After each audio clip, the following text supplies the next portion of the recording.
Bonjour, je vais vous parler de l'outil Courbure. C'est un outil que j'ai utilisé pour retracer le personnage ici.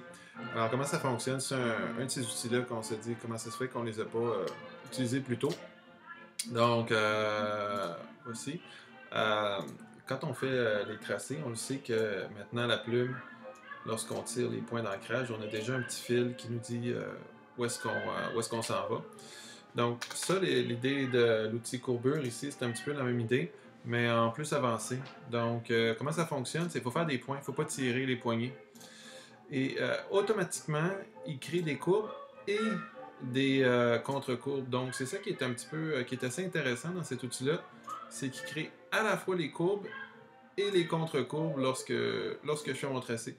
Puis je vous dirais de l'essayer et d'y faire confiance parce que c'est pas nécessairement lorsqu'on fait un point, c'est pas nécessairement tout de suite. Comme là, ici, je le sais que ma courbe, elle est pas bonne.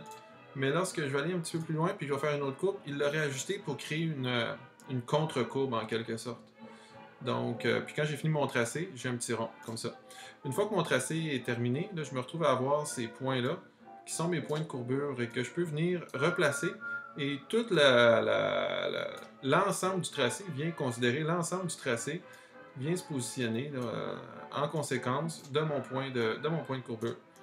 Et ça, c'est quand je reprends l'outil point de courbure, mais je peux aussi prendre ma flèche blanche, soit en allant la chercher là, ou en pesant sur commande là, lorsque je travaille.